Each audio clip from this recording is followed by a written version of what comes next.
பகுதியெல்லாம் பார்த்தீங்கன்னா அன்னைக்கு திருவிதாங்கூர் சமஸ்தானம் இருந்தப்போ காங்கிரஸில் வந்து திருவிதாங்கூர் காங்கிரஸில் தான் அந்த விளவங்கோடு, இன்றைக்கி இருக்க தேவிகுளம், பீர்மேடு, தோவாலை, இப்படி ஒரு 10 தாலுக்காக்கள், எல்லா பேரும் ஞாபகம் இல்லை.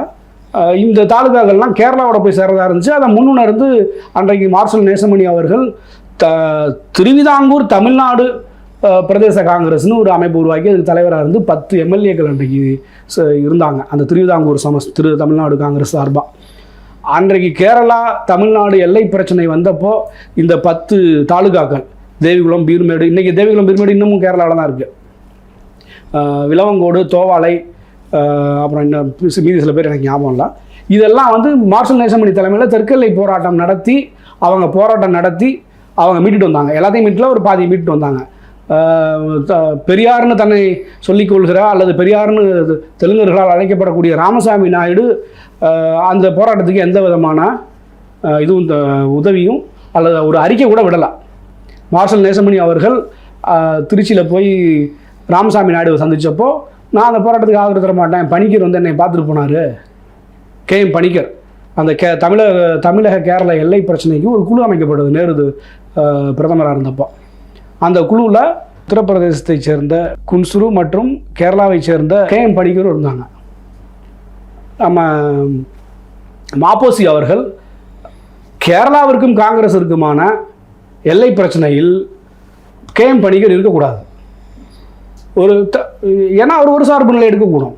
அல்லது கேஎம் பணிக்கர் இருக்கணும்னு நீங்கள் நினச்சிங்கன்னா ஒரு தமிழ்நாட்டுக்காரனையும் உள்ளே போடு, ஒரு தமிழரையும் உள்ளே போடு அப்படின்னு மாப்போசி அவர்கள் அறிக்கை விட்டார். ஆனால் அந்த அவருடைய பேச்சு எடுபடலாம்.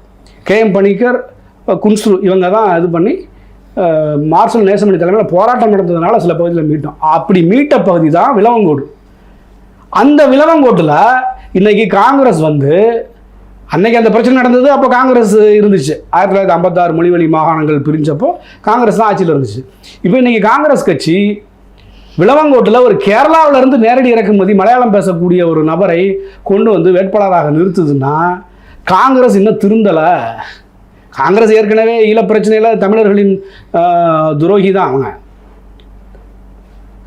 அப்படி இருந்துமே கூட இன்னைக்கு அதை நிறுத்திருக்காங்கன்னா இதெல்லாம் ராகுல் காந்திக்கு தெரிஞ்சு பண்ணுறாரா இல்லை தெரியாமல் பண்ணுறாரா அல்லது எப்படி நடக்குதுன்னு நமக்கு தெரியல. ஆனால் காங்கிரஸ் வந்து இதெல்லாம் தெரிஞ்சுக்கணும். உள்ளூர் காங்கிரஸ்காரர்களுக்காவது தெரியணும் இல்லையா?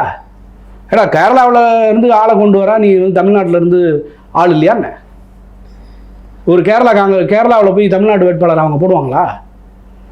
அப்போ இந்த காங்கிரஸ் செல்வ பெருந்தகை தமிழ்நாடு காங்கிரஸ் தலைவராக இருக்காருன்னா அவர் என்ன பண்ணுறாரு?